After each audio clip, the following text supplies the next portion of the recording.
Good evening. Sean Ruest, live at 53 Lancaster Road. I wanted to ask a few questions of Renaissance tonight.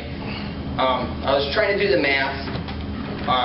Phase 1, Building A, Building B, 6 million for one building, 12 million for the other.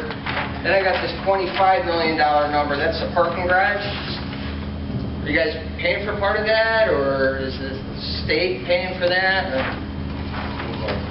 Nothing to do with this first thing. Okay, because I saw some documents that there was a member of your team that sat with the CCRPA, and there was some talk with the DOT about sharing a parking garage with your development. You don't know anything about that? There's potential for future development that would incorporate parking garages, but nothing that has to do with the Phase 1A or B buildings. But the big picture, which is what you're trying to build. Okay, so it's 6 million, 12 million, 25 million. We come out with a $26 million building? No? Okay. All right, well, I read in the Central CT Post, and you can correct me whether this is proper or not. There's this statement that says the concept and driving force for Renaissance downtowns is smart growth with significant state and federal funding. Is that true? No, that's not true. There's no state and federal funding. We have none. Zero. Okay, so evidently that's not a legitimate news source then. So I can forget about that one man's crusade title on that story. All right. I also read in Better Cities and Towns that you are looking at, you're focusing, Bristol Rising Plan focuses on 8 districts and 30 sites with significant development potential. Is that in Bristol? 30? We did a master plan. Master plan that includes 30 different sites. So you're making a plan for all of Bristol. It's all a matter of public. Not.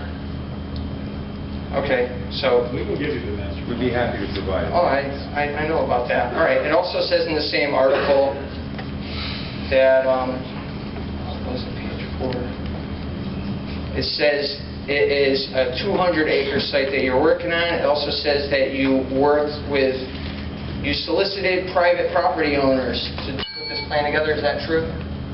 We worked with private property owners on the master plan. That they couldn't build the development without your help. So they're working with you. We offered. Do they have access to information that the public does not have? No. Okay. All right. I guess I'm just going to save the rest for the next council meeting because I don't want to go into it right now. You don't want to say it now? You don't want to say it now? I got accused of taking up all the meeting time. I'm gonna give my time to someone else. Ed and Richard Johnson's on deck. Thank you. Ed Mascio, 536 Redstone Hill Road. I have a question for Renaissance. You mentioned your 400 survey. I'm still trying to judge public input in wanting this or not wanting this. You say you got your 400 signatures. I'm kind of curious how many people it took going through to get those 400, or was that not being tracked? Serve the housing 400 survey was Yes. simply about living downtown. It wasn't about the product. No, I understand.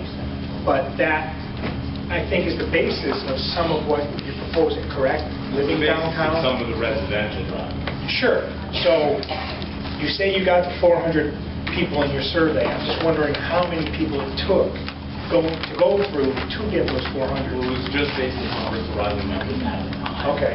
I'm not sure the exact membership at the time, but I had to guess like 1,200 people. So it took going through 1,200 people. 40% or 50% something of those aspects. Okay, so 50% of the city within this group wants the project, 50% could potentially not want it, correct? Not the project. Wanting to be downtown, yes. Wanting to live there. Granted, yes. Living downtown, yes. That's what I want to kind of hit on the head right here, is public support for this or not. And I think that that needs to be gauged by a public referendum, specifically about the project. And that's basically what I want to say. And put that to a vote to the people of this city. Do we want the project? Yes. And do we want to support the public funding? Yes or no? Thank you. Thank you. Richard Johnson and Masrow, you're on deck.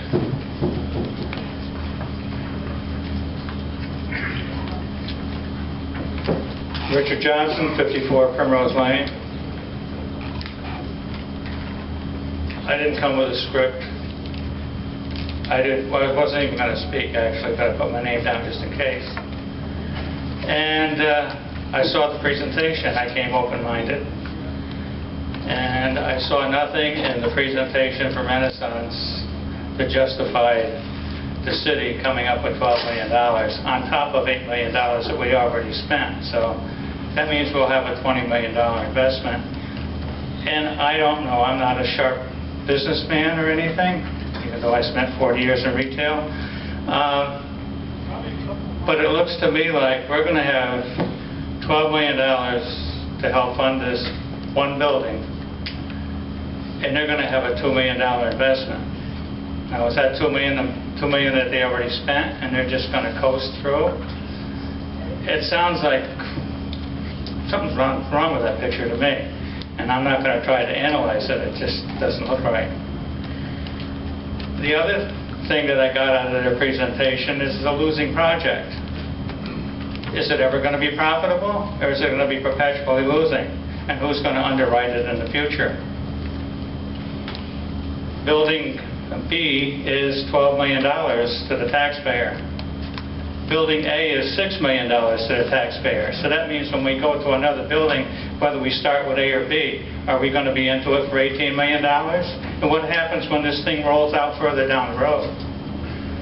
Nobody's ever made an indication on that. At least I didn't pick up on it. But I'm under the mindset that as this thing keeps rolling out, we're going to keep being hit for more money every step of the way. And once they got you hooked, they got you hooked. What are you going to do, walk away? They got you. The other thing that I got is on the council.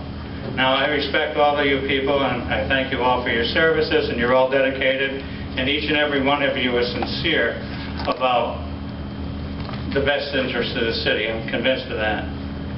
But I'm also taken aback by some of the positions that some of the councilmen have displayed by not wanting the public to have a voice on this situation where I was put in office to make decisions, and I can make that decision. I don't like that attitude.